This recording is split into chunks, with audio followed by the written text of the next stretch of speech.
যুবক ভাইরা রাসূল আমাদেরকে দেখার ক্ষমতা আছে না নাই? আরে হবিগঞ্জ থেকে মদিনা অনেক দূরে। মদিনা বলার জন্য দামেশ্বর দূরে নয়। রাসূলুল্লাহর হাতের তালার মধ্যে সব দেখতে পারে। কথা বলেন ঠিক কি না? এটাই হলো সুন্নিদের আকীদা। হক করে বলুন ঠিক কি না বলেন? এক মহিলা নবীর পাকের কাছে গেল, যাইয়া বলতেছি, ইয়া রাসূলুল্লাহ, মেয়ের বিয়ে হয় না, গরিব বলে কোনো ঘর আসে না। আমার নবীর কপাল মোবারক থেকে পসিনা মোবারক বের করে একটা শিশির মধ্যে দিয়ে দিছেন।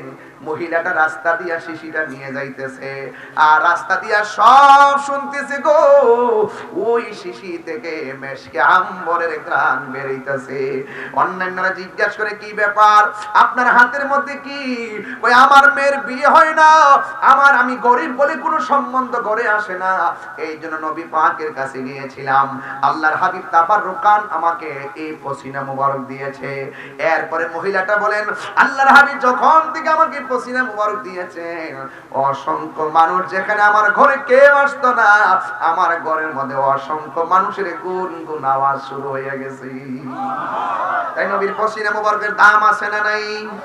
এই জন্য আমার যুবক ভাইয়েরা, আমার নবীর থুতু মোবারকটা শাহাদাত আঙ্গুল মোবারকের মাথার মধ্যে লইয়া আমার নবী তার চোখের চতুর্পাশে ঘুরাইয়া জ্বলন্ত চোখটাকে চোখের জায়গায় বসিয়ে দিলেন। আর আমার নবী ডাক দিয়ে কয়, কাতাদারি, এখন দেখো তো তোমার চোখ দিয়ে দেখো কিনা, কেন আমি নবী নবী করি, কেন শিবপীর সাহেব নবী নবী করে? নবী আছে তো সব আছে, নবী নাই কিছু নাই। আলা আলা ঈমানা লিমাল্লা মুহাব্বাতালা, যার অন্তরে নবীর মহব্বত নাই তার ঈমান নাই, যার ঈমান নাই তার আমলের কোনো দাম নাই। কথা বলেন ঠিক কিনা? তাইলে রাসূল পাক সাল্লাল্লাহু আলাইহি সাল্লাম থুতু মুবারকটা দিয়ে চোখের গোড়ায় লাগাইয়া জ্বলন্ত চোখটাকে যখন চোখের জায়গায় স্থাপন করলেন, ওই মুহূর্তে আমার নবী, আপনার নবী ডাক দিয়া বলে, কাতাদা, এখন দেখো তো তোমার চোখে দেখো কিনা? ওই সাহাবী ডাক দিয়ে কয়, ইয়া রাসূলুল্লাহ, ইয়া হাবিবাল্লাহ, নবী গো,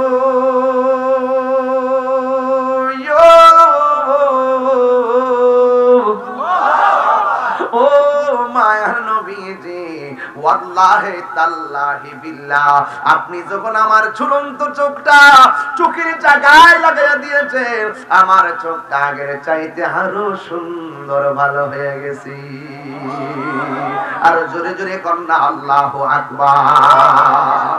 ও গো নবী, প্যারা নবী, তোমারই দরবার যে গিয়েছে একবার, যেতে চায় বারবার। দু জাহানে চলে নবী তোমার জমিদারি, দু জাহানে চলে নবী তোমার জমিদারি। আল্লাহ সব কিছুর মালিক, তুমি বন্টনকারী, আমরা নবীর ভিখারি। বলুন কার ভিখারি? তোমার ক্ষমতা চলে আসমানে, শুধু জমিনে নয়, তোমার ইশারায় মাগরিব হতে উল্টায় আসর হয়, তোমার ইশারায় মাগরিব হতে উল্টায় আসর হয়। তোমার মুজিজার কথা কি শেষ করিতে পারি, তোমার মুজিজার কথা কি শেষ করিতে পারি? খেজুর গাছের ডাল হয়ে যায় ধারালো তরবারি। বিষয় না, এটা ধরে রাখতে হবে মৃত্যুর আগ পর্যন্ত। বুঝতে পারছেন? এটা আপনার আকীদা, এটা আপনাকে মাথায় রাখতে হবে। এই আকীদার বিষয়গুলো খুব কঠিন ব্যাপার। আমার ভাই ইমাম আহমদ রেজা খান ফাজিল রাহমাতুল্লাহ আলাইহি, হুজ্জাতুল্লাহ ফিল আরদিন, ইমামুল মুসলিমিন, ইমাম আহমদ রেজা খান ফাজিল রাহমাতুল্লাহ আলাইহি, যাকে আমরা কোটি কোটি, যার নামের উপরে এমফিল হয়, যার নামের উপরে গবেষণা হয়, যার মেধা শক্তির উপরে রিসার্চ হয়, যার লেখনী এখনো অধ্যবসায় করা হয়, যার লেখনীর উপরে রিসার্চ হচ্ছে, গবেষণা হচ্ছে, যে আমরা এই সবাই তার দৃঢ়তা, ওনার এলেম, ওনার লেখা সবকিছু মিলে মানুষ ওনাকে আলা হযরত নাম দিয়েছে। আপনাকে বড় বলে বড় সে নয়, লোকে যাকে বড় বলে বড় সে হয়। অনেক লোক আছে ঢুল পিটাইয়া নিজের এলেমকে জাহির করতে চেষ্টা করে। কথা বলে ঠিক কিনা? কিন্তু আলা হযরত তিনি এলেম পিটাচ্ছেন না, ওনার এলেমে সিক্ত হয়ে হাজার হাজার কোটি কোটি দেশ বিদেশের সবার সারা বিশ্বে সকল মানুষ ওনার এলেমের কারণে, ওনার দক্ষতার কারণে, ওনার প্রেমের কারণে আলা হযরত বলতে বাধ্য হয়েছে। কথা বলেন ঠিক কিনা? তো এই দেশটা তো মনে করি উপমহাদেশ। আপনারা হয়তো জানেন যে বাতিলরা এখন দেখছেন না কিছু কিছু লোক টাকার কাছে ঈমান বিক্রি করে ফেলে।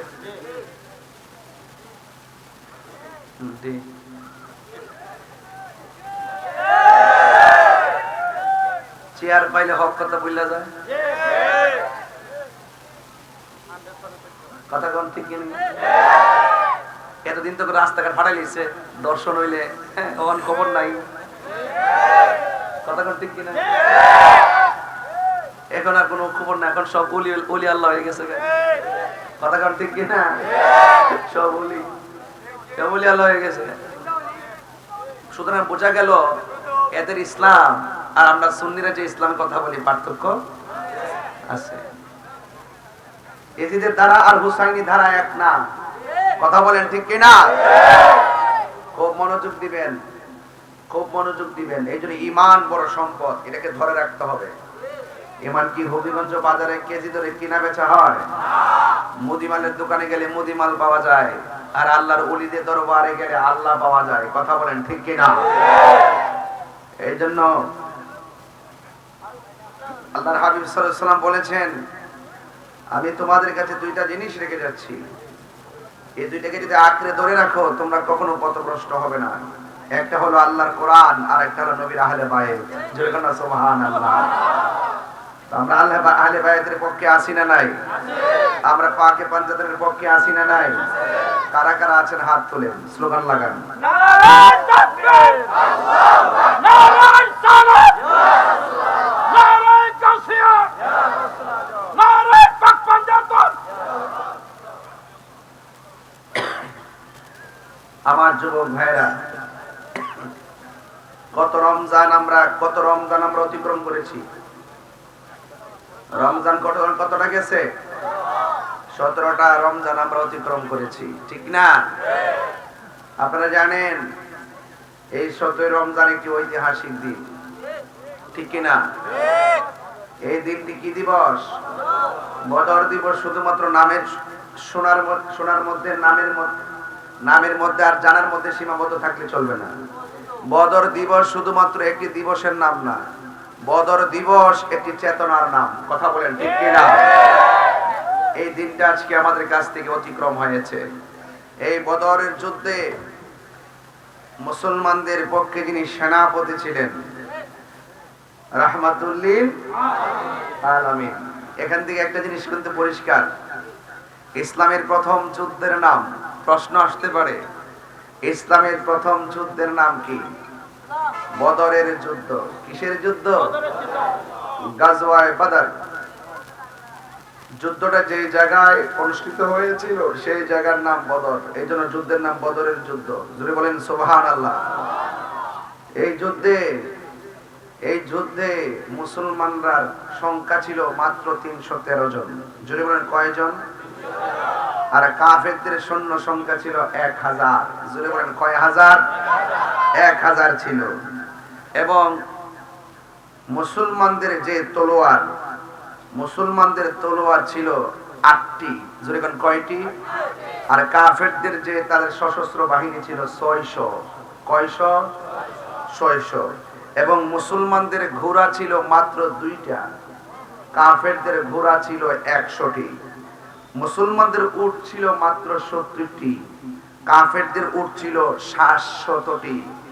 মুসলমানদের পক্ষে যুদ্ধ করতে করতে শহীদ হয়েছে 14 জন, কাফেররা নিহত হয়েছে 70 জন। মুসলমানদের একজনকে বন্দী করতে পারে নাই, কাফেরদেরকে 70 জন বন্দী করা হয়েছে। এই যুদ্ধের ফলাফল হলো মুসলমানরা বিজয়ী হয়েছে। তার মানে বলা হয়েছে যে এই মুসলমানদের ইতিহাস বিজয়ের ইতিহাস। কথা বলেন ঠিক কিনা? এখানে ছোট ছোট কিছু কথা বলে গেছি, যেহেতু ওয়াজে বলতে পারবো না, শুরুতেই বলছি। কেন বলছি শোনো। এই যুদ্ধের মুসলমানদের সংখ্যা ছিল কম। কি ছিল? কম। আর কাফেরদের সংখ্যা ছিল বেশি।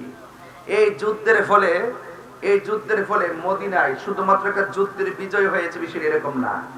এই যুদ্ধের ফলে মদিনা রাষ্ট্র, যেমন মক্কা থেকে রাসূলুল্লাহকে তারা কি করেছেন? তাদের অত্যাচারে অতিষ্ঠে আল্লাহ পাকের নির্দেশে রাসূল করিম সাল্লাল্লাহু আলাইহি সাল্লাম হিজরত করে মদিনায় এসেছেন। মদিনার মানুষ যখন রাসূলুল্লাহকে এমন ভাবে রিসিপশন করেছেন, এটা জলে পড়ে সারকার হয়ে গেছে মক্কার কুরাইশেরা, কাফেররা।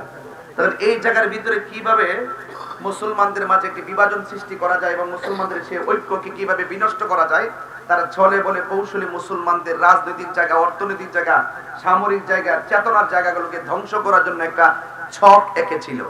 কিন্তু মুসলমানরা এই যুদ্ধে জয়ী হওয়ার কারণে মদিনা রাষ্ট্রে রাজনৈতিক শক্তি অর্জন হয়েছে, অর্থনৈতিক শক্তি অর্জিত হয়েছে এবং ইসলামের যে চেতনা, সেই চেতনাটা ফিরে এসেছে।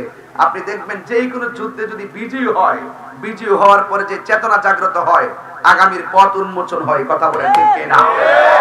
তাইলে এই জন্য কাফেরদের যে সৈন্য সংখ্যা ছিল 1000, কাফেরদের সেনাপতি ছিল আবু জাহিল্লা। কে ছিল? আবু জাহিল্লা। তো এই জন্য যুবক ভাইয়ের আমার, এই যুদ্ধের মধ্যে দেখেন মুসলমানরা বিজয়ী হয়েছে। সংখ্যা কম ছিল না বেশি ছিল? কম ছিল।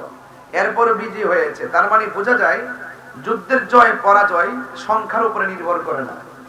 যুদ্ধের জয় পরাজয় সংখ্যার উপরে নির্ভর করে না। যুদ্ধের জয় পরাজয় নির্ভর করে একমাত্র আল্লাহর উপরে আস্থা আর বিশ্বাসের কারণে। কথা বলেন ঠিক কিনা?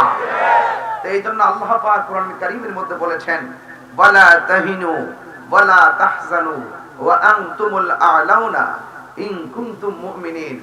আল্লাহ পাক বলেছেন, নিরাশ হয়ো না, দুঃখিত হয়ো না, চিন্তাগ্রস্ত হয়ো না, হতাশ হয়ো না। বিজয় তোমাদেরই আসবে যদি তোমরা আমলদার হতে পারো। ঠিক না? আল্লাহ শর্ত হচ্ছে ইন কুনতুম মুমিনিন, যদি তোমরা মুমিন হতে পারো।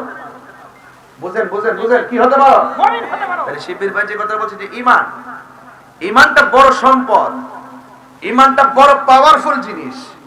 ঈমান যার থাকে তার উপরে স্বয়ং আল্লাহর রহমত থাকে। কথা বলেন ঠিক না বেঠি? তাইলে বোঝা গেল যুদ্ধের জয় পরাজয় নির্ভর করে সংখ্যার উপরে, কিসের উপরে? আল্লাহর উপরে আস্থা আর অবিচল ভক্তি আর বিশ্বাসের উপরে। কথা বলেন ঠিক কিনা? আল্লাহ বলছে তোমরা নিরাশ হও না, বিজয় তোমাদেরই হবে যদি তোমরা মুমিন হতে পারো। আজকে দেখলাম ফেসবুকের পাতায় একই সাথে গাজা থেকে শুরু করে অনেকগুলো জায়গায় ইসরায়েল রমজান মাসেও বোমা মারছে, মুসলমানদেরকে একদম শেষ করে দিচ্ছে। কিন্তু তারা যতই শেষ করুক না কেন, সেই অনেক বছর আগ থেকে তারা যুদ্ধ করতে করতে ইসরায়েলের ফিলিস্তিনে ঘরে বাইরে ঢুকে গেছে। এরপরেও কি ফিলিস্তিনে মুসলমানদের স্পিরিট কি কমাইতে পারছে? কেন পারে নাই? এদের ভিতরে ঈমান আছে। কি আছে? ছোট ছোট বাচ্চারা দেখেন বুলেটের সামনে যায় বলে, চলো বুলেট, রক্ত দিয়ে হলো মসজিদ আকসাকে রক্ষা করব। কথা বলেন ঠিক কিনা বলেন? এই মুসলমানদের অন্তরে বদরের চেতনা আছে। কিসের চেতনা আছে? সিরাজনগর দরবার শরীফ খানকায় বসে শুধু বিশ্বাসগিরি করে না, সংকটে দুর্যোগে বিভিন্ন চেতনার সময় বিভিন্ন ধরনের অপশক্তির বিরুদ্ধে রুখে দাঁড়ানোর জন্য সত্যের পথে আস্থা আর অবিচল রেখে মিথ্যাবাদীদের বিরুদ্ধে, কাযযাবদের বিরুদ্ধে রাজপথেও তাদের অবস্থান আছে না নাই? আছে না নাই? এই জন্য সিরাজনগর দরবার শরীফ কখনো বাতিলকে সহ্য করে না। অনেকে মিলেমিশে চলে, আরে চলিতে থাকি, চলক দে, এই চলক দে মানে গুলালো। কথা কোন ঠিক না বেটি? যদি আগে থেকে যদি এই দর্শনটা তারা লালন করত, এই বাংলাদেশে একটা বেয়াদব আল্লাহর মাজার আক্রমণ করতে পারত না। কথা বলে ঠিক না? এই সমস্ত মুনাফিকদের কারণে আজকে আমাদের সুন্নিদের উপরে তারা ওপেন কথা বলার সুযোগ পায়, আঘাত করার সুযোগ পায়। কথা বলে ঠিক না বেটি? বাঁচবেন না কেউ, এখনো সময় আছে। ঈমানি চেতনা লালন করেন। 2 মাস না সুই পানি, এগুলো করবেন না। গড্ডালিকা প্রভা, এগুলো বাদ দেন। এগুলো বাদ দিয়ে সত্যকে হৃদয়ে ধারণ করেন। বিপদ আমাদের উপর কম নাই। আমি বলছি চুরি তো করি নাই, দুর্নীতি তো করি নাই, বাটফারি তো করি নাই, ঈমান চুরি তো করি নাই, গরু চুরি তো করি নাই।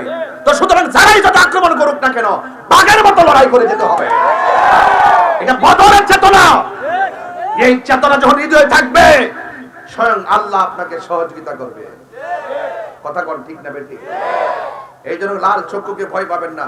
আজকের দিনটা বদরের যুদ্ধ। ইসলামের ইতিহাসে কাফেরদের সাথে মুসলমানদের সর্বপ্রথম, এই বিশ্বের মধ্যে কাফেরদের সঙ্গে মুসলমানদের সর্বপ্রথম সম্মুখ যুদ্ধ, সামরিক যুদ্ধের নাম বদরের যুদ্ধ। কথা বলে ঠিক কিনা? আজকে যদি কিছু কথা না বলি হক আদায় হবে? এই হক আদায় হবে। এরপরে দেখবেন আমি কত সুন্দর একটি জায়গায় ঢোকার চেষ্টা করব। সবাই জবানটা খুলে বলেন, ইজ্জত দেওয়ার মালিক কে? আরো জোরে, আরো জোরে। সাহায্য দেওয়ার মালিক কে? রমজান মাস, কষ্ট নিবেন না। এই মা অনেকে বলে রমজানে নাকি মাহফিল হয় না। দেখেন তো কত সুন্দর লাগে রমজানের মাহফিল। ম্যাক্সিমামদের মাথার মধ্যে টুপিও আছে। মারহাবা গো। এগুলো রমজানের বাইরে কিন্তু পাওয়া যায় না। এই জন্য রহমত চলছে, আলহামদুলিল্লাহ বলেন। তাইলে আমরা এই রমাদানুল মুবারকে ওয়াদাবদ্ধ হতে পারি, জীবন দিব কিন্তু ঈমান দিব না। আর জীবন দিতে পারি কিন্তু ঈমান দিব না। সবাইকে একমত আছেন? কারা কারা একমত আছেন দুই হাত তুলে দেখাবে নিশ্চয়। নারে তাকবীর,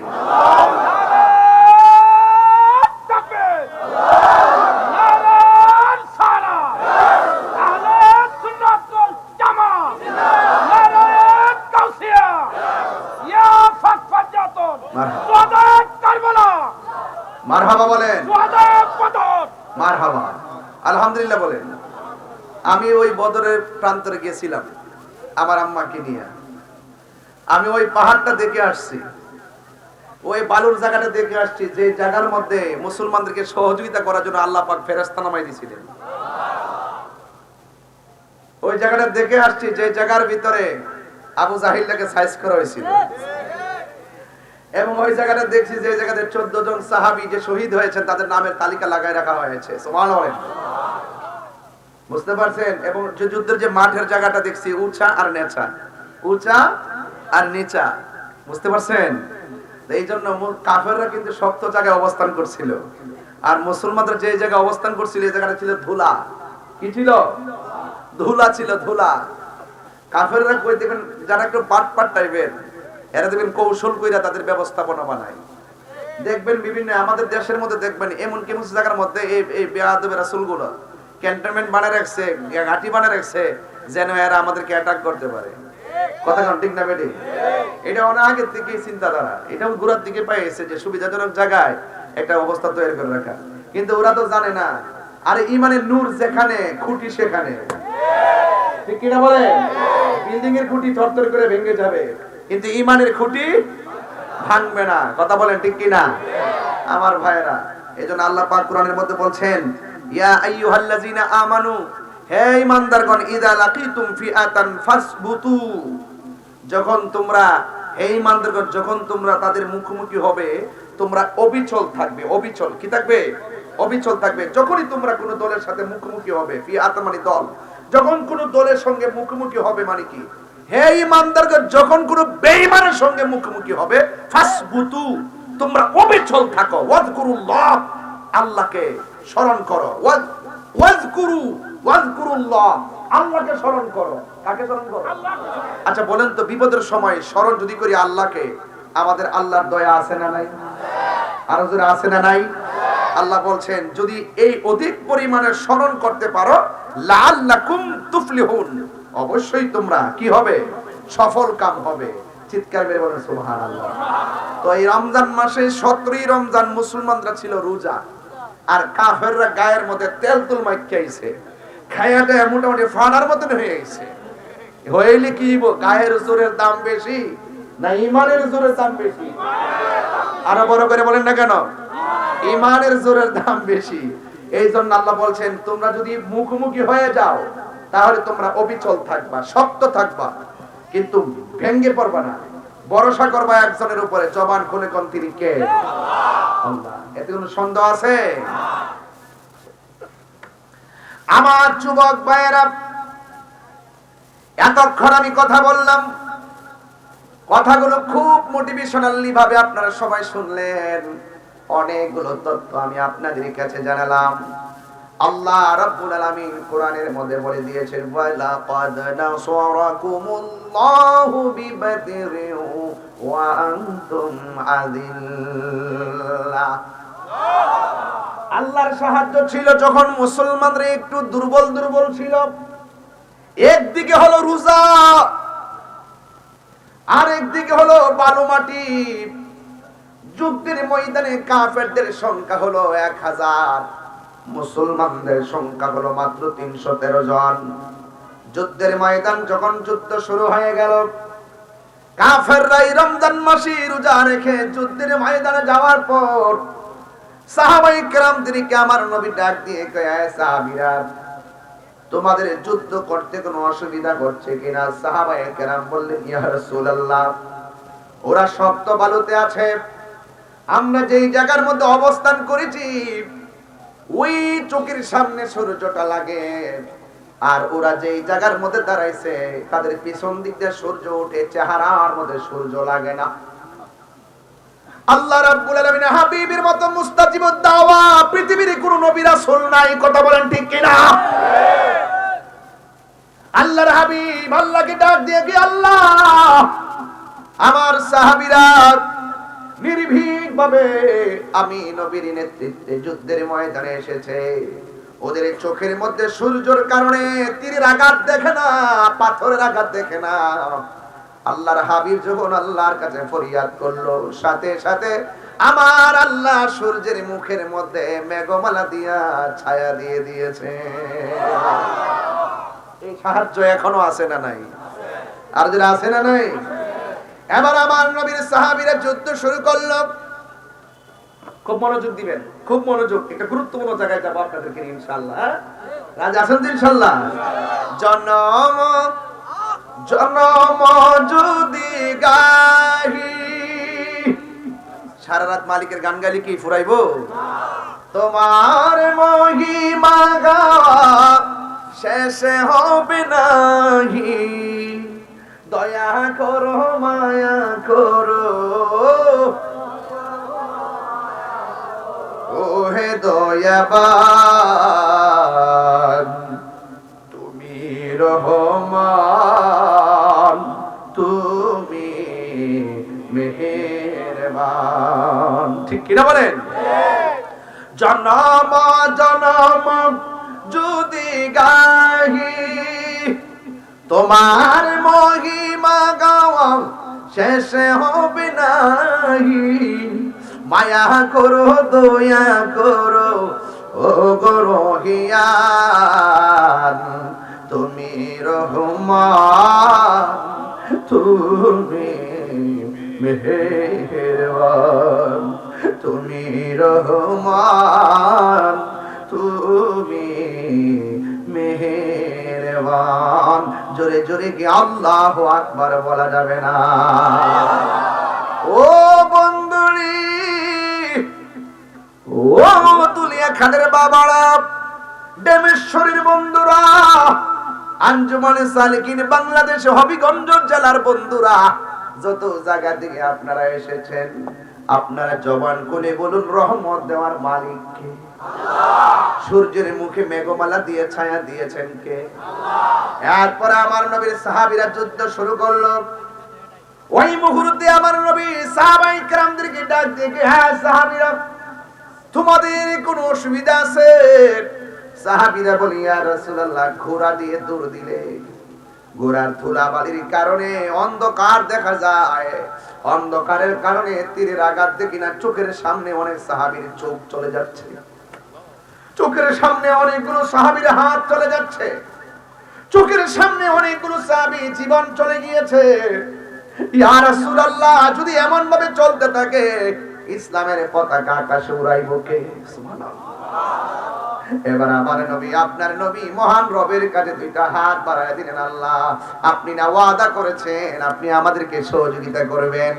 এইভাবে যখন আল্লাহর হাবিব দুইটা হাত আল্লাহর দরবারে বাড়াইয়া দিছে, সাহাবায়ে কেরাম দেখতেছেন হাতটা বাড়াইতে দেরি, কাফেররা যদিও শক্ত মাটিতে ছিল, মুসলমানরা যদিও বালু মাটিতে ছিল, কাফেররা যদি একটু আগে ভালো অবস্থানে ছিল, মুসলমানরা যদিও ধুলায় দূষিত অবস্থানে ছিল, আল্লাহর হাবিব যখন হাত বাড়াইয়া দিছে, ওই মুহূর্তে সাহাবায়ে কেরাম বলেন আমরা তাকায়া দেখলাম আল্লাহ পাক রব্বুল আলামিন আসমান থেকে মুষলধার বৃষ্টি নামাইয়া শক্ত মাটিরে পিছলা বানাইয়া দিছে আর ধুলায় দূষিত জায়গাকে আমার আল্লাহ যুদ্ধের উপযুক্ত বানাইয়া দিছে। আর বড় করে আল্লাহু আকবার কেন? ওয়ালাকাদ নাসারাকুমুল্লাহু বিবাদরিন ওয়া আনতুম আযিল্লা। এই যুবক পায়ের মধ্যে হাত দিয়ে বলে দিয়ে যায় এই রমাদানের মোবারক এমন একটা দিন, এমন একটা মুহূর্তে আমি আপনি পড়ছি, এটা সাধারণ দিন নয়, ঐতিহাসিক বদরের দিন রে বাবা। এবারে সাহাবায়ে কেরামদের মধ্যে যুদ্ধ শুরু হয়ে গেল। এবারে সাহাবায়ে কেরাম কাফেরদের সঙ্গে যুদ্ধ শুরু হয়ে গেল।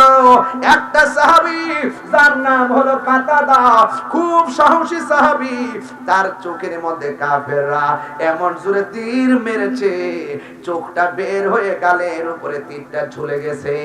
এই কাতাদা চোখটা যখন ঝুলে গেছে আমার নবীর কাছে আইসা কয় ইয়া রাসূলুল্লাহ, নবী গো, ইয়া রাসূলুল্লাহ।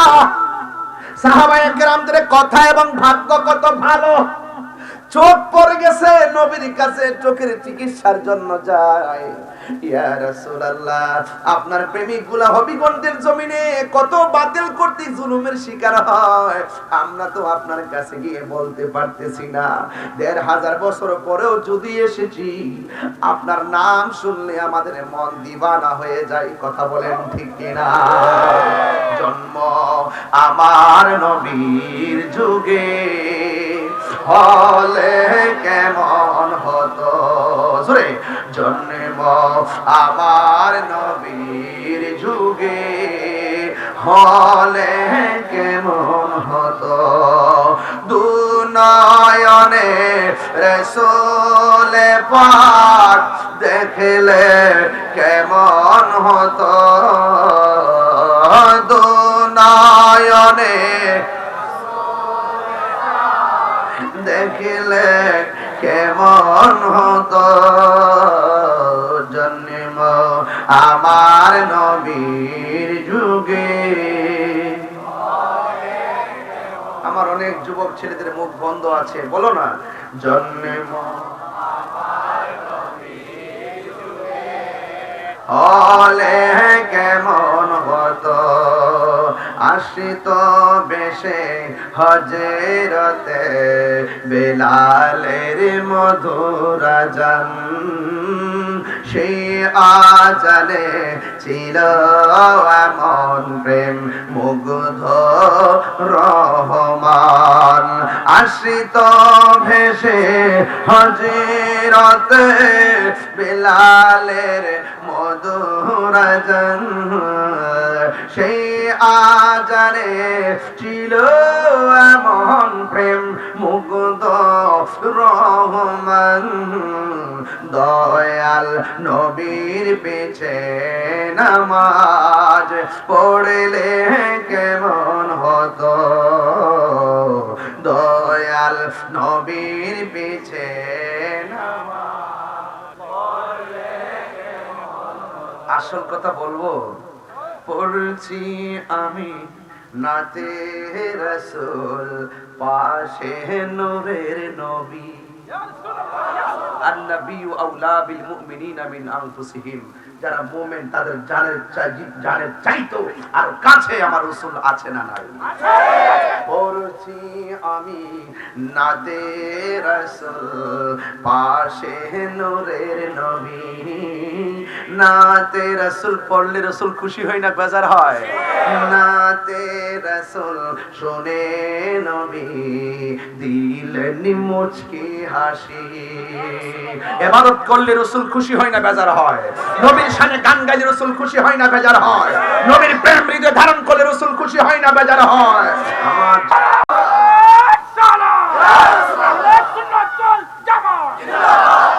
আল্লাহু আকবার, জোরে বলেন। আমরা সেই রাসূলুল্লাহকে মহব্বত করতে চাই কি চাই না? জানের চাইতে কম না বেশি? আর জোরে, বেশি হলে বেশির ভাব দেখাতে হবে, শুধু খানকায় বসে থাকলে চলবে না। হামজা জবর আ মিম জের মি নুন জবর না পড়বেন মুক্তব কিন্তু রাস্তা থেকে বেরে আইতিব রাজপথ কিরে জানেন এই কোরআনের যা যে কোরআন পড়তেছেন এই কোরআনের বিরুদ্ধে যদি কেউ কথা কয় আপনি খানকায় বসে থাকলে চলবে কোরআন যার উপরে নাজিল হয়েছে সেই নবীর বিরুদ্ধে যদি কেউ কথা বলে আপনি কি খানকায় বসে থাকলে চলবে আল্লাহর বিরুদ্ধে কথা বললে চলবে তাইলে আমরা কি খানকায় বসে থাকলে চলবে দেখবেন কিছু কিছু বিশ্বাস আছে সমাজের ভিতরে মাঠে পাওয়া যায় না গায়ে বাসায় চলে এটা আমরা সিরাজগঞ্জ দরবার শরীফ আমরা এগুলা পছন্দ করি না আমার কথা হইলো কখনো ইসলাম খানকায় কখনো ইসলাম রাজপথে আমার রাসূল শুধুমাত্র হেরা গুহায় ধ্যান করে নাই বদরের যুদ্ধে 70 রমজান আল্লাহর হাবিব যুদ্ধের ময়দানে হাতে তলোয়ার নিয়ে এসে বুঝিয়ে গেলেন খানকায় বসে ধ্যান করার নাম ইসলাম আবার কখনো রাজপথে তলোয়ার নিয়ে বাতিলদের বিরুদ্ধে মাঠে নামার নামও ইসলাম কথা বলে আল্লাহ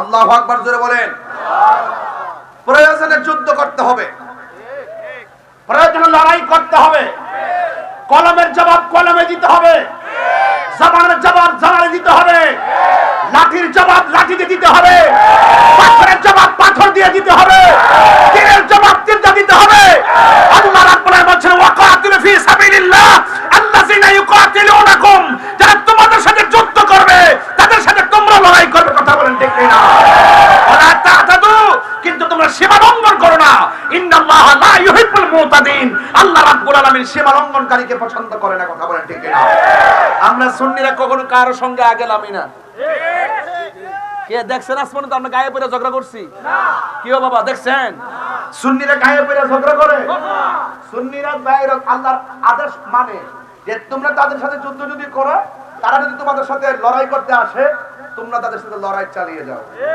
কথা বলেন ঠিক কি না এই জন্য খবরদার আমার পোলাপান্ডি কই আপনা করে ডাক দিলে ভাবা যাইবো অতি শীঘ্রই কিন্তু একটা আওয়াজ আসবে দেশে কই পোলাপান কই তুমি সামনে চলো তুমি সামনে চলো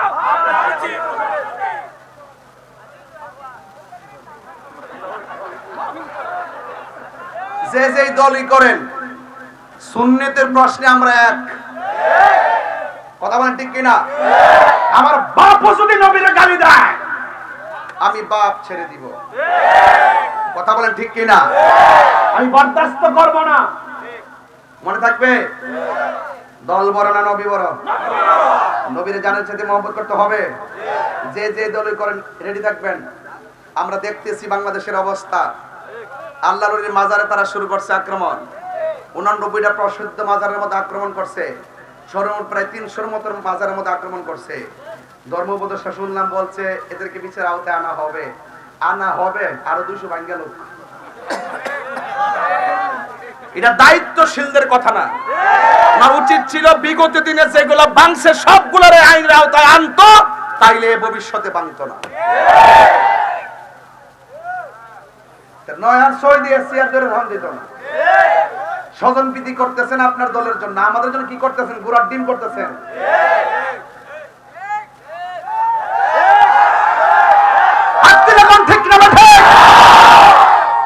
শুকনা কথায় সিরা ভিজবে না পানি লাগবে কি না আমরা মাঝে আক্রমণ করব এরপরে ওই আমরা ওখানে গায়ে ফিরে চক্র বাঁধাইব এটা কি বদরের শিক্ষা নাকি বদরের শিক্ষা হইলো যদি লাইমা জায়গা তোমাদের বিরুদ্ধে তোমরা নামো আল্লাহর হাবিব শুধুমাত্র সাহাবাদেরকে পাঠাইছে না নিজে তলোয়ার নিয়ে মাঠে নামছে আমরা যদি হবিগঞ্জ আইসা বলে আপনারা কি ঘরে পলাই থাকবেন রেডি থাকেন এই হবিগঞ্জের ভিতরে আমাদের সুন্নিয়তের বিভিন্ন মার্কাজকে দখল করার জন্য পাইতারা চলতেছে আমি প্রশাসনকে জোর দাবি জানাই দিছি আবারও কয়েকটা নিউজ পাঠাইছি যদি এরকম জুরাজুরি করে তাহলে ইনশাআল্লাহ জুরাজুরি করলে জুরাজুরি চলবে কথা বলেন ঠিক না আমরা কাহার উপরে পড়ে কিছু বলবো না, যদি আমাদেরকে গায়ে এসে পড়ে আমরা কিন্তু ছাড়বো না। তবে এখন কথা বলি না মনে করছেন আমি কি কথা বন্ধ করছি? আমি কি কথা বন্ধ করছি? আমি কি বন্ধ করি না বেড়ায়? খবরদার, এগুলা কারবালার চেতনা। সংখ্যা ৭২, এরা হাজার হাজার ৭২ বিজয়ী হয়েছে। ৩১৩ ওরা ১০০০, ৩১৩ জয় হয়েছে। এটা ইতিহাস, গুড়ার ইতিহাস। তোমরা মনে করেন যে ফাল লয়ে লাম্বে গেলে মনে হচ্ছে না জানি আমরা ভাগ্য যাবো, ভাগ্য যাবো না বিলার সুন্নিরা না। তবে এটা ভালো যে সুন্নিরা কিছু প্রতিবাদী হতে শিখছে। এটা কিন্তু আমরা শিবির উজার যে ওয়াজ করে বুঝাইলাম যে দেখরে বাবা বাতিল কারা হক কারা, বাতিল কারা হক কারা, বাতিল কারা হক কারা। অনেক সময় মনে করছে যে হ্যাঁ কোরআন পড়ে আমরা পড়ি, হ্যাঁ নামাজ পড়ে আমরা পড়ি, মনে করছে মিল্লা জিল্লা সোলাম না। আমি বুঝি এটা এখন বুঝছেন নি কোনটা? যারা ইসলাম আনছে এই দেশে ওই আল্লাহর ওলির মাজার ভাঙ্গা নেওয়ার জন্য গেছে। এটা কি মেনে নেওয়া যাবে? মেনে নেওয়া যাবে? সিন্নি খাইলা কার দ্বারা, মুল্লা সিনলা না। কথা কোন ঠিক না বেটি? এই জন্য এই সমস্ত অপশক্তির বিরুদ্ধে রুখে দাঁড়াতে হবে। ভারতের উগ্রবাদী হিন্দুরা মুসলমানদের মসজিদ ভাঙ্গার জন্য তারা সিদ্ধান্ত নিয়েছে অনেক জায়গায়। এই বাংলাদেশের ভিতরে কিছু উগ্রবাদী মুসলমানরা আছে, আছে কিনা বলেন? হিন্দুদের মধ্যে যেমন উগ্রবাদী আছে, মুসলমানদের মধ্যে উগ্রবাদী আছে। এই উগ্রবাদীগুলো সমাজের জন্য ক্ষতিকর, ধর্মের জন্য ক্ষতিকর। কথা বলেন ঠিক না বেটি? এই জন্য আমার যুবক ভাইয়েরা, আমার মুরব্বী বাবাজিরা, আমার বক্তব্যটাকে কেউ রাজনৈতিক ভাবে নিবেন না। আমার কথা কোনো, কারণ এই দেশের মধ্যে ইসলাম এনেছেন আল্লাহর ওলিগণ। আর জিহাদের মাধ্যমে আল জিহাদু মাজিন ইলা ইয়াউমিল কিয়ামাহ, জিহাদ কিয়ামত পর্যন্ত চলবে। কথা দিয়েও জিহাদ করা যায়, অস্ত্র দিয়েও জিহাদ করা যায়। আমার মনে হয় বাংলাদেশে এমন একটা সময় এসেছে, যদি এইভাবে চলতে থাকে একটা গৃহযুদ্ধের সম্ভাবনা দেখা যায়। কথা বলেন ঠিক কিনা? সরকার প্রধান যারা দায়িত্বে আছেন তাদেরকে বলবো অনতি বিলম্বে যতটা মাজার ভাঙছে প্রত্যেকটা মাজারকে ভালো করে বানাই দেন। কথা বলেন ঠিক কিনা? যতটা পাথরের মাজার, যতটা ইটের মাজার ভাঙছে প্রত্যেকটা মাজারকে পাথর দিয়ে বানিয়ে দেন। আর নাইলে আসমানি গজব অপেক্ষা করতেছে, একটা জানোয়ারও বাঁচতে পারবে না। কথা বলেন ঠিক কিনা? যারা ভাঙছে একটা বাঁচতে পারবে না। মানা আদালি ওয়ালিয়ান ফাকাদ আযানতু বিল হারব। রাসূল যখন ওই যে মাঠে বলছিল আল্লাহ আমার সাহাবীরা সূর্যের কারণে চোখে দেখে না, রাসূল হাত তুলছে, আল্লাহ ডাইরেক্ট সূর্যের মুখে মেঘমালা দিয়া ছায়া বানাই দিয়েছে। তাহলে বুঝেননি আসমানি একটা খেলা যে আছে। রব যখন ধরবে কাউকে ছাড়বে না। ইন্না বাতশা রাব্বিকা লাশাদীদ। আল্লাহ ধরা কি নরম না শক্ত? আরো জোরে নরম না শক্ত? এই জন্য আল্লাহ রাব্বুল আলামিন বলেন ওয়াকাতিলু ফি সাবিলিল্লাহিল্লাযীনা ইউকাতিলুনাকুম ওয়া লা তা'তাদু ইন্নাল্লাহা লা ইউহিব্বুল মু'তাদিন। আল্লাহ রাব্বুল আলামিন বলেন তোমরা আল্লাহ রাব্বুল আলামিনের পথে সেই সব লোকদের সঙ্গে যুদ্ধ করো যারা তোমাদের সাথে যুদ্ধ বাঁধায়, তবে তোমরা সীমা লঙ্ঘন করো না। আল্লাহ রাব্বুল আলামিন সীমা লঙ্ঘনকারীকে পছন্দ করে না। এই জন্য আমার বন্ধুগণ ওই যুদ্ধের ময়দানে সাহাবায়ে কেরাম নবীর সঙ্গে যুদ্ধের ময়দানে গেল। যাওয়ার পরে একটা সাহাবী যার নাম হলো কাতাদা, ওই কাতাদার চোখটা গালের উপরে ঝুলে গেল। ওই মুহূর্তে আমার নবী সাল্লাল্লাহু তাআলা আলাইহি ওয়াসাল্লামকে ডাক দিয়ে ইয়া রাসূলুল্লাহ, ইয়া হাবিবাল্লাহ, আমার চোখটা ঝুলে গেছে, মেহেরবানি করে আমার চোখটা ভালো করে দেন। আপনারা জবান খুলে বলেন চোখ ভালো করার মালিক কে? আল্লাহ। এরপরে সাহাবীরা কই নবী গো আপনি ভালো করে দেন। কি বুঝলেন? আল্লাহর হাবিবকে বলে ইয়া রাসূলুল্লাহ আপনি ভালো করে দেন। আল্লাহর হাবিব ডাক দিয়ে হ্যাঁ কাতাদা, তুমি আমার সাথে যুদ্ধ করতে এসেছো, তোমার চোখ দুইটা, তোমার চোখটা জ্বলে গেছে, কিন্তু তুমি আমারে বলতেছো চোখ দুইটা ভালো করে দেওয়ার জন্য। আমি নবী জানতে চাই তুমি কি চোখ চাও না জান্নাত চাও? আমারে যদি প্রশ্ন করতো কি চাও, আমি বলতাম নবী গো জান্নাত চাই। এখানেই হলো সাহাবী আর আমার মধ্যে পার্থক্য। সাহাবী ডাক দিয়া বলে নবী গো, নবী গো, আমি চাই চোখ। এবার আমার নবী আপনার নবীর থুতু মুবারক আঙ্গুল মুবারকের মাথার মধ্যে নিয়া এই 17 রমজান বদরের ময়দানে ওয়াজটা সময় মতো কিন্তু করতেছি, একদম টাইম মতো। এই সময়টা গুরুত্বপূর্ণ সময়, খেয়াল করবেন। আর আল্লাহর কাছে বলবেন যে আল্লাহ এই শহীদদের রক্তের উসিলা আমাদেরকে মাফ করে দাও। পারে কি পারে না? বদরে 313 জন সাহাবীর উসিলায় তুমি আপনারা মাফ করে দাও। পারে কি পারে না? এরপর আল্লাহর হাবিব ডাক দিয়ে কয়, কথা দাও, তুমি কি জান্নাত চাও না চোখ চাও? ইয়া রাসূলুল্লাহ, আমি চোখ চাই। এবার আল্লাহর হাবিব সাল্লাল্লাহু আলাইহি সাল্লামের থুতু মুবারক আঙ্গুলের মাথা মুবারকের মধ্যে নিলেন। আপনার আমার থুতুর মধ্যে দুর্গন্ধ করে, আর আমার নবীর থুতু মুবারকে মেশকে আম্বরে চাইতে আরো গ্রান করে। আমার নবী আপনার নবী যখন ওযু করতেন, সাহাবায়ে কেরাম বলতেন, ইয়া রাসূলুল্লাহ, একটু উযুর কুলির পানির সঙ্গে কাশ মুবারক ছাড়েন। সাহাবায়ে কেরাম হাতের মধ্যে নবীর কাশ মুবারকটা নিয়ে নিতেন আর চেহারার মধ্যে প্রসাদনীর মতন ব্যবহার করতেন। আমার মা বোনরা যেমন করে ফেয়ার এন্ড লাভলি ব্যবহার করে, ওই সাহাবীরা নবী পাকের ঘাড়ো কাশ মুবারকটাকে হাতের মধ্যে নিয়ে নিজের চেহারার মধ্যে মালিশ করতেন। আর মালিশ করার সময় যখন রাস্তা দিয়ে বের হতেন, অন্যান্য সাহাবীরা বলতেন, হ্যাঁ সাহাবী, কি দিয়েছো? তোমার চেহারায় দিমেশকে আম্বরের গ্রান দেখা যায়। আর হুজুর কোন আল্লাহু আকবার। তাহলে আমার নবীর থুতু মুবারকের মূল্য আছে না নাই? নবীর মুজিজা বললে সারা রাত বলেন যাইব। একদিন ওয়াজ করব হবে কিন্তু শুধু নবীর মুজিজা। এখান থেকে একটা মুজিজা বললাম, থুতু দিয়ে চোখ লাগাই দিয়েছে। এখন গজলটার ভিতরে প্রায় 5টা মুজিজা কইলাম। হুজুর কোন সুবহানাল্লাহ। তোমার ক্ষমতা চলে আসমানে, মানে কি?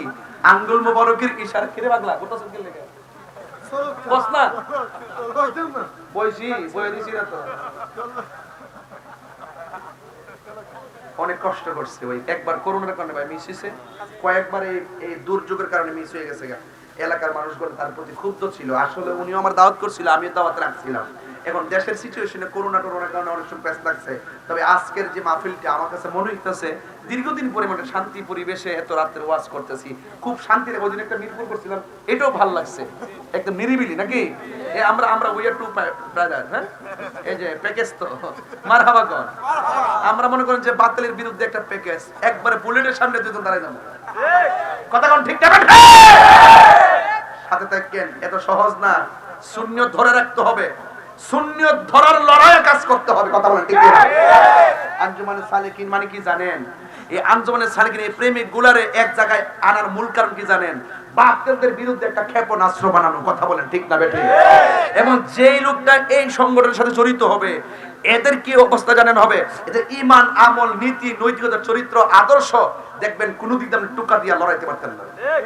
এক কথার মানুষ হবে, কারণ ওরা জীবন দিবে কিন্তু ঈমান দিবে না। কথা বলেন ঠিক কি না? আল্লাহু আকবার কোন। বাবা এই তোর সাউন্ড একটু মিষ্টি কর। মাইক সব ঠিক আছে বাবা, আমার কষ্ট হইতেছে আর কি। মানে গায়ের জোরে ওয়াজ করতেছি তো, বয়স বেশি তো এর লাগে। জিকির হইতো নি? কেউ আসেনি সবাই ইনশাআল্লাহ? তোমার ক্ষমতা চলে আসমানে, শুধু জমিনে নয়। মানে কি? নবী দুনিয়ায় আঙ্গুল মোবারকের ইশারায় আকাশের চাঁদ দুই ভাগ করে ফেলাইছে। সুবহানাল্লাহ। মানে কি বুঝতেছেন তো? ওই বদলের ভিতরে কয়টা মুজিজা আছে? তোমার ক্ষমতা চলে আসমানে, শুধু জমিনে নয়। তোমার ইশারায় মাগরিব থেকে উল্টা আসর হয়। মাগরিব থেকে উল্টা আসর হয়। সূর্য যায় ডুবে গেছে গা। মৌলা আলী রাদিয়াল্লাহু তাআলা এর জন্য আল্লাহর হাবিব সাল্লাল্লাহু আলাইহি ওয়াসাল্লাম আবার সূর্যকে ইশারা দিয়া আসরের জাকাত এনে মৌলা আলীকে নামাজের জন্য সুযোগ করে দিয়েছেন। আর এই গজলগুলো যখন গাই, আপনারা কোন গান গাই অনেকে বুঝেন না, বুঝেননি। আর যেগুলো আমার আমি গান গাই, এটা করি, আসলে হেরা আমার মতো পারে না তো।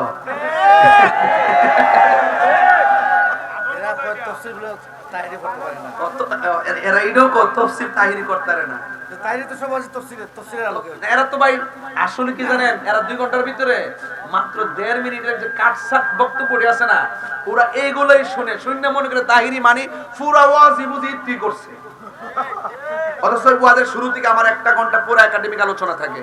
এরপর আমি আনুষঙ্গিক আলোচনায় যাই। এরপর একটি আয়াতের সাথে হাদিসের সাথে খুব সুন্দর নাতে রাসূল মিলাতে মিল আছে। আমি এটা খুব সুন্দর ফলো করেছি মাশাআল্লাহ মাশাআল্লাহ। এই দেখছেন নি, আমি ওয়াজের শুরুতে বলছিলাম কোটি কোটি সুন্নি জনতার প্রেরণার বাতিঘর। এই যে দেখছেন নি, আমার বলতেছে আয়াত ঠিক আছে, হাদিস ঠিক আছে, আবার ওয়াজের আলোকে গজলও ঠিক আছে, এটার নাম হলো প্রেরণা। এই কথাটার দ্বারা সামনে আরো অ্যাডভান্স হবে ইনশাআল্লাহ। কথা বলেন ঠিক না বেঠে? তোমার কষ্ট আছে আর ফান্টাম দেন না হয়তো, হ্যাঁ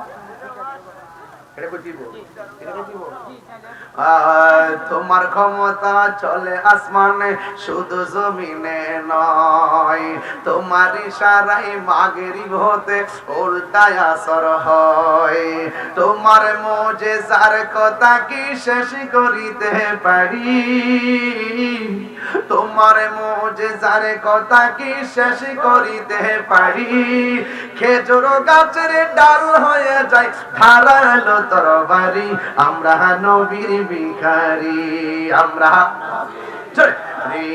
আমরা নবীর ভিখারি, আমরা কার ভিখারি, আমরা নবীর ভিখারি, আমরা কার ভিখারি, আমরা নবীর ভিখারি, আমরা নবীর ভিখারি, ওগো নবী প্যারা নবী তোমারই দরবার। মদিনা গেছেন নি কেউ? আসেন এখানে?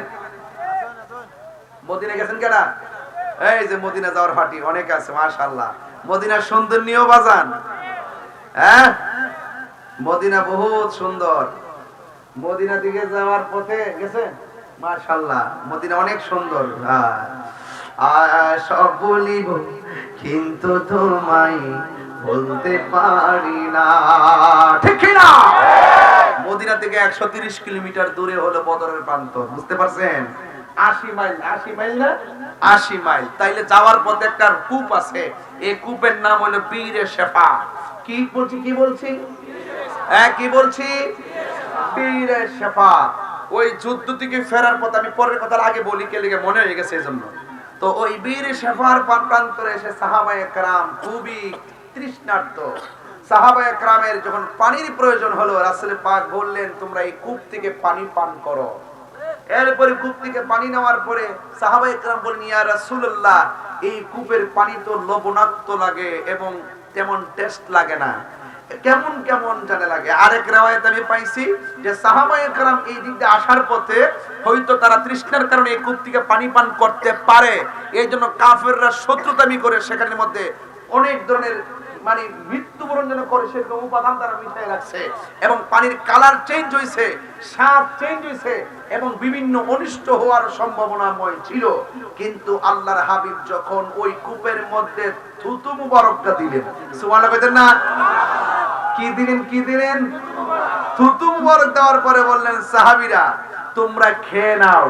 যখন যখন সাহাবায়ে কেরাম পরবর্তীতে পানি পান করতে গেলেন, সাহাবায়ে কেরাম বলেন ইয়া রাসূলুল্লাহ এত স্বাদের পানি, হাদিস শরীফের মধ্যে দেখলাম এই পৃথিবীর মধ্যে সবচাইতে বিশুদ্ধ এবং স্বাদের পানি জমজমের পানি, আর 2 নম্বর সবচাইতে মর্যাদাবান তাৎপর্যপূর্ণ পানি হলো বীরে শেফার পানি। চলে কোনা সুবহানাল্লাহ।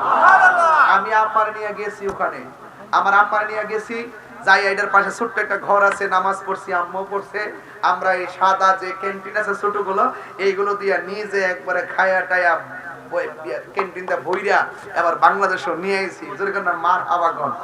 আর এত স্বচ্ছ পানি কি যে মজা, মারহাবা বলবেন না? এই পানিটা পান করলে আপনার রূহ শেফা হয়ে যায়। আর সবচেয়ে বড় কথা হলো আমার রাসূল পাকের থুতু মুবারক দেওয়ার সাথে সাথে পানিটা স্বচ্ছ হয়ে গেছিল। এর চাইতে সৌভাগ্য কি আর কিছু হতে পারে? শুধু হজ করতে যাবেন, হজ কাদের সাথে করতে যাবেন? জানগা যার সাথে এর সাথে মন সাথে জানগা। হজ করতে যাবেন তাদের সাথে যারা পিওর সুন্নি, তাদের সাথে গেলে এই ঘটনাগুলো আপনাদেরকে শিখাইবে গাড়িতে বসে বসে, এবং ওই জায়গাতে আপনাদেরকে নিয়ে যাবে। অনেকে যা শুধুমাত্র একটু আনুষঙ্গিক কইরা দেখা নিয়ে আসে, এই জায়গাগুলোতে নেয় না। অন্তত পক্ষে 10,000 টাকা বাড়াইয়া নিয়ে হলো এই জায়গাগুলো সবারে ঘুরাইয়া বাস দাঁড়িয়ে দেখাইবেন। এইগুলো কিন্তু অনেক প্রেরণা পাওয়া যায়। কথা বলেন ঠিক না ঠিক? তো এই জন্য আমার যুবক ভাইরা এই বীরে শেফার পানি, এটা হলো এমন একটা পানি, বীরুন মানে কূপ, বুঝতে পারছেন? আর শেফা মানে আরোগ্য। এই কূপের পানি যখন আপনি পান করবেন রাসূল পাকের থুতু মুবারকের বরকতে আপনার সেই রোগ বিমারগুলো শেফা হয়ে যেতে পারে কি পারে না? পারেনি। এরপরে আমার নবীগণ, আমার নবী, আপনার নবী রহমাতুল লিল আলামিন, ওই যুদ্ধের ময়দানে যুদ্ধ শুরু হয়ে গেল। এরপরে আমার নবী তার চোখটা ভালো করে দিলেন, থুতু মুবারক লাগাইয়া দিলেন। এইভাবে যুদ্ধ চলতেছেন। এরপরে আল্লাহর হাবিব আল্লাহর ডাক দিয়ে কই, আল্লাহ, আমার সাহাবায়ে কেরাম যেইভাবে শহীদ হয়ে যাচ্ছে, আল্লাহ আপনি মেহেরবানি করে সহযোগিতা করুন। আল্লাহর হাবিবের কথা মোতাবেক আল্লাহ রাব্বুল আলামিন নবীকে সহযোগিতা শুরু করলেন। কাফেরদের পক্ষে একটা জিন নামছে, কিন্তু দেখা গেছে ওর যুবক দুষ্ট জিন নেমেছে। আর মুসলমানরা নবীকে ডাক দিয়ে, ইয়া রাসূলুল্লাহ, এদের যেইভাবে আমাদের সামনে আসতেছে, আমাদের দ্বিগুণ তাদেরকে দেখা যায়। এখন আমরা কি করব? যুদ্ধ চলতেছে, এখন রমজান মাস, সতেরোই রমজান। আল্লাহু আকবার কর না কেন? আরো জোরে বলে আল্লাহু আকবার, আরো জোরে বলে আল্লাহু আকবার। আমার নবী, আপনার নবী রাহমাতুল লিল আলামিন আল্লাহকে যখন ডাক দিয়ে বললেন, আল্লাহ মেহেরবানি করে গো আমার সাহাবায়ে কেরামদেরকে সহযোগিতা করুন। এবার আল্লাহর পক্ষ থেকে সহযোগিতা এমন ভাবে আসা শুরু করলো, সাহাবায়ে কেরাম বললেন, আমরা এতক্ষণ যুদ্ধ করতে সামনে যেতে পারি না, ওরা আমাদেরকে এমন ভাবে অ্যাটাক করে। কিন্তু আমার নবী দুইটা হাত বাড়ায় দেওয়ার পর এমন ভাবে আসমানি সাহায্য চলে আসতেছে। আমরা যখন কাফেরদেরকে গলার মধ্যে কোপ দিতে যাই, আমরা তাকে দেখি, আমরা কোপ দেওয়ার আগেই কাফেরের কল্লা আলাদা হয়ে যায়। আর বড় করে কোন আল্লাহু আকবার। আসমানি ওই যে আবাবিল পাখির মতন, ওই যে খানে কাবা রক্ষা করছি না আমার আল্লাহ পাকের আসমানি প্রোটেকশন। এই প্রোটেকশন এখনো আছে না নাই? অনেকে বুঝে না আর কি, চলতেছে, কিন্তু চলতেছে না, চলতেছে। এই জন্য আমার যুবক ভাইরা রহমাতুল লিল আলামিনের রহমতের দুইটা হাত মোবারক তুলে দিয়েছে। আর সাহাবায়ে কেরাম কাফেরদের সঙ্গে যুদ্ধ শুরু করে দিয়েছে। এবার শুধু তাই নয়, আমার নবী পাকের হাত মোবারকের মধ্যে বালু মোবারক নিলেন। এই বালু মোবারক গুলো নিয়ে আল্লাহর হাবিব কাফেরদেরকে যখন নিক্ষেপ করেন, প্রত্যেকটা বালু কণা তীর হইয়া কাফেরদেরকে আঘাত করেছে। আল্লাহ বলে, ও বন্ধু, যুদ্ধের ময়দানে আপনি যা মেরেছেন সব আমি আল্লাহই মেরেছি। জোরে কন্যা সুবহানাল্লাহ। রহমতে আলম নূরে মুজাসসাম, রহমতে আলম নূরে মুজাসসাম, সাহাবীরা আতর বানায় ওই নবীজির ঘাম বদনা, সাহাবীরা আতর বানায় গাম। চিনো জানো মানো কেমন আমার নবীজি, চিনো জানো মানো কেমন আমার নবীজি, যাহার প্রেমে পাগল চন্দ্র তারকারাজি। বলো চিনো জানো মানো কেমন যাহার প্রেমে পাগল চন্দ্র তারকারাজি। তোমরা আরো শুনবানি সুন্দর কাহিনী, আরো শুনবানি সুন্দর কাহিনী। জান্নাতের রুমে রুমে লেখা নবীর নাম বলো না, জান্নাতের রুমে রুমে লেখা নবীর নাম বলো না। রহমতে নূরে মুজাসসাম, রহমতে বক্স থেকে সরো, নূরে মুজাসসাম, সাহাবীরা আতর বানায় ওই নবীজির ঘাম বলো না, সাহাবীরা আতর বানায় ওই নবীজির ঘাম। জোরে জোরে কি আল্লাহু আকবার বলা যাবে না? হায়রে ও আমার যুবক, আল্লাহ বলেন, ইজতাকুলু লিল মুমিনিনা আলা ইয়াকফিয়াকুম আইয়ুমিদ্দাকুম রাব্বুকুম বিসালাসাতি আলাফিন মিনাল মালাইকাতি মুনজালিন। আল্লাহ রাব্বুল আলামিন কই, বন্ধু আপনি মুমিনদেরকে বলেছিলেন, ও বন্ধু স্মরণ করো সেই সময়ের কথা, আপনি মুমিনদেরকে বলেছিলেন তোমাদের কি এটা যথেষ্ট নয়? আলা ইয়াকফিয়াকুম, আইয়াকফিয়াকুম তোমাদের জন্য কি যে যথেষ্ট নয় যে রব্বুকুম তোমাদের রব বিসালাসাতি আলাফিন মিনাল মালাইকাতি মুনজালিন? তখন তোমরা যখন এই কাফেরদের মোকাবেলায় আমার কাছে বলেছিলে যুদ্ধের ময়দানে তোমাদের সংখ্যা দ্বিগুণ মনে হচ্ছে, তখন আল্লাহ রাব্বুল আলামিন আসমান থেকে তোমাদেরকে সহযোগিতা করার জন্য 3000 ফেরেশতা নামায়ে দিয়েছেন। কয় হাজার? 3000 ফেরেশতা নামায়ে দিয়েছেন। এটা কি তোমাদের জন্য যথেষ্ট নয়? জবানটা খুলে বলেন, দেওয়ার মালিক কে? আল্লাহ। নবীর পক্ষে থাকলে খোদাই প্রোটেকশন রেডি আছে, কথা বলেন ঠিক কিনা? নবী আছে, রব আছে, নবী নাই, রবের রহমত নাই, কথা বলেন ঠিক কিনা?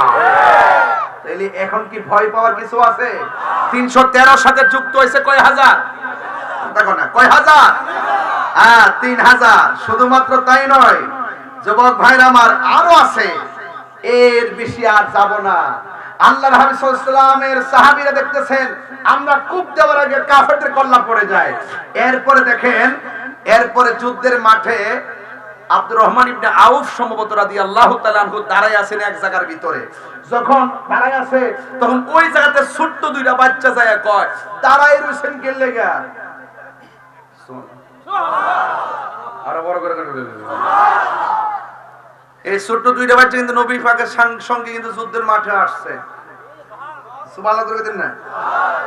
ডাক দিয়ে কইছে, দাঁড়াই দেখেন না আবু জাহিলরা দেখছেন নি?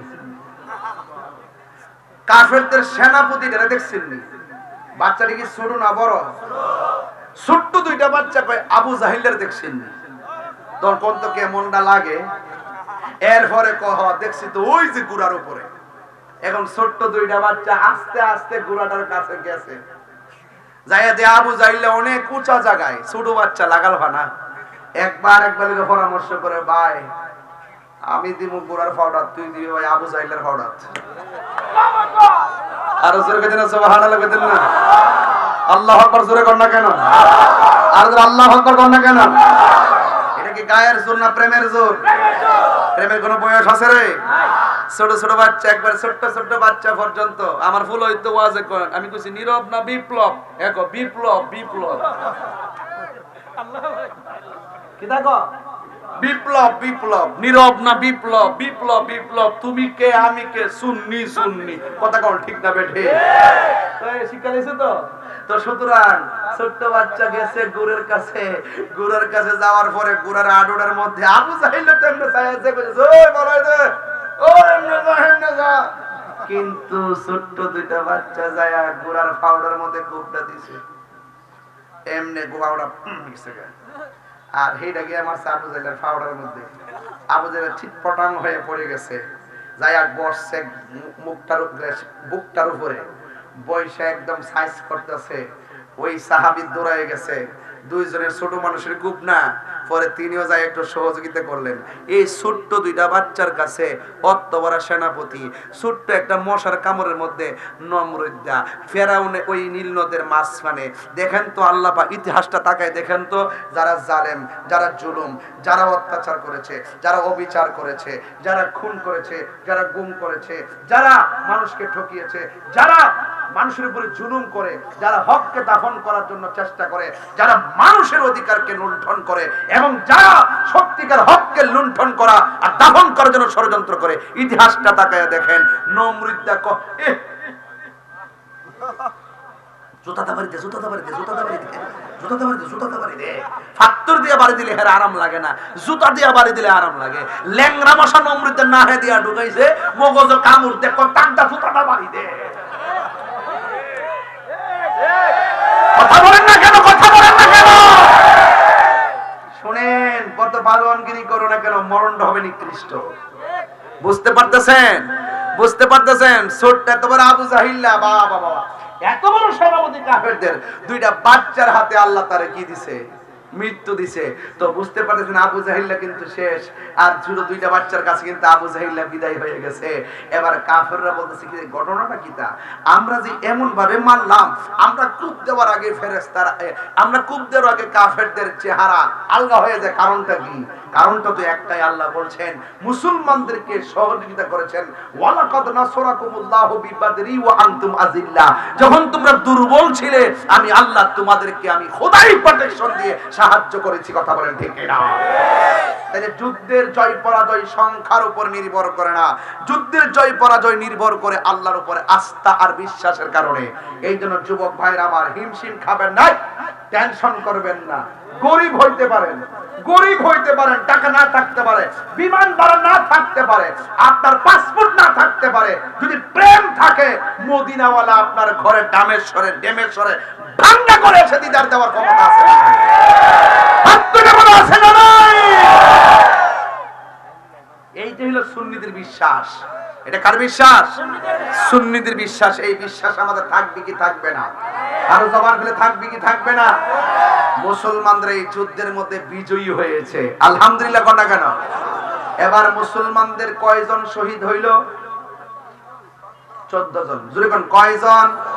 শুনেন, এটা মনে রাখবেন, এটা পরীক্ষা তো আসবে। মুসলমানদের সর্বপ্রথম ইসলামের যুদ্ধ, কাফেরদের সঙ্গে মুসলমানদের প্রথম যুদ্ধের নাম কি?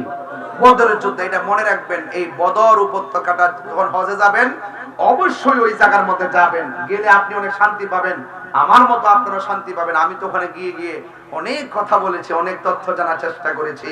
আর ওই সাদা বালুর নির্মিত সেই উঁচা জায়গা যেখানে ফেরেশতার নাম ছিল, সেই জায়গাটা দেখে আসছি।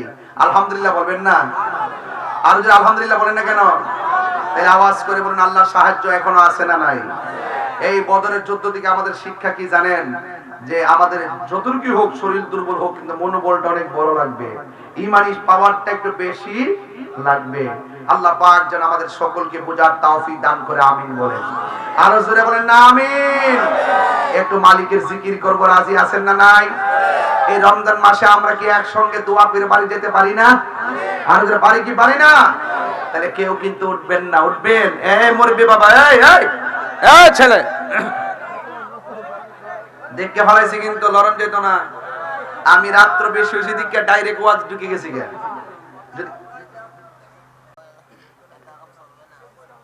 রাখ।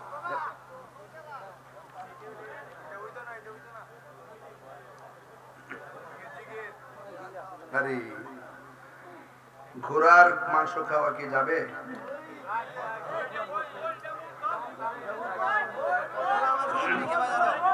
আচ্ছা, ঘোড়ার গোশত আমি শুনছি, পত্রিকা পাইছি, গাজীপুর নাকি ঘোড়ার গোশত 450 টাকা কেজি বিক্রি হইতেছে। 250 অত সস্তাই। আবার আজকে আবার শেষ রাইতে ফেসবুকে শুনতেছি যে রাত্রেবেলা ঘোড়া জব করে, সকালবেলা গরুর দামে ঘোড়ার গোশত বিক্রি করে। দেখছেন কি অবস্থা? কোন ভাইটা কিতা ফতোয়া, কিতা ঘোড়ার গোশত কোন যে বলি খাওয়া যায় নাই? আচ্ছা, খাওয়া জায়েজ নাই। এটা ইমামে আজম আবু হানিফা রাহমাতুল্লাহ আলাইহি মাকরুহ তাহরিমে বলছেন না? হানাফিদের নির্ভরযোগ্য মতে এটা খাওয়া যাবে না, ঠিক আছে। আর এছাড়া এটা যুদ্ধের প্রতীক। রাসূল সাল্লাল্লাহু আলাইহি ওয়াসাল্লাম যুদ্ধের ময়দানে যতটুকু খাওয়ার কথা বলছিলেন, এটা অবস্থার আলোকে, প্রেক্ষাপটের আলোকে বলছিলেন। কিন্তু এটা ইমামে আজম আবু হানিফা রাহমাতুল্লাহ অনেক কিছু খাওয়া যায় আছে, প্রেক্ষাপটের আলোকে অনেক কিছু প্রয়োজন বোধে অনেক কিছু খাওয়া জায়েজ আছে।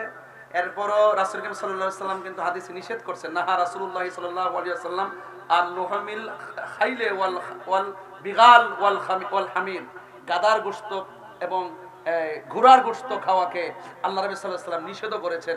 এই মর্মে এটা একটা বাহন। হ্যাঁ, এটা বাহন। তো আমরা সার্বিক দিক চিন্তা ভাবনা করে এই সিদ্ধান্তে উপনীত হতে পারি যে ঘোড়ার গোশত খাওয়াটা মাকরুহ তাহরিমা।